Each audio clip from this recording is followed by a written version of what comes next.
শেখ হাসিনার পাশে থাকবে না, সেই বাধ্যের কি নির্মম পরিহাস।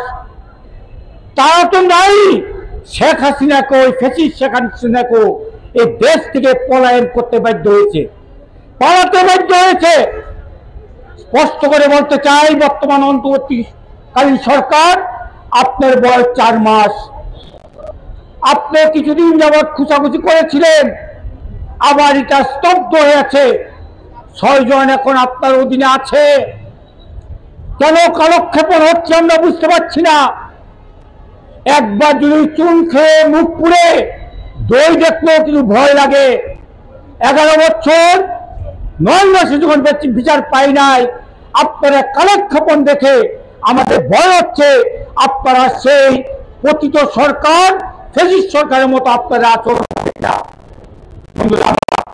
আমরা স্পষ্ট করে বলতে চাই, আজকে 53 বছর চলছে আমাদের সেই বিজয়ের মাস। 53 বছরের বিজয়ের মাসে আমরা এই কথা বলতে চাই, 30 লক্ষ শহীদ, 3 লক্ষ মা বোনের সংগ্রামের বিনিময়ে আমাদের দেশ স্বাধীন।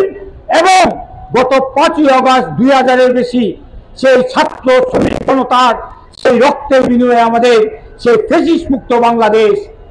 আবার সেইখানে সাম্প্রদায়িকের কথা বলে আবার নতুন করে চক্রান্ত শুরু হয়েছে। আমাদের পার্শ্ববর্তী দেশ, তাদের যে কর্মকাণ্ড, তাদের মিডিয়া, এইটা আমাদের দেশে আমাদেরকে আতঙ্কিত করে। আমরা বলতে চাই, আমরা ঐক্যবদ্ধ আছি। কোন আমাদের সে সাম্প্রদায়িক শক্তি বলেন আর পার্শ্ববর্তী দেশের মোদী এবং মমতা, তাদের চক্রান্ত, তাদের সাথে শেখ হাসিনার চক্রান্ত কোনোভাবে বাংলাদেশের জনগণ সেই চক্রান্তের ফাঁদে পা দেবে না।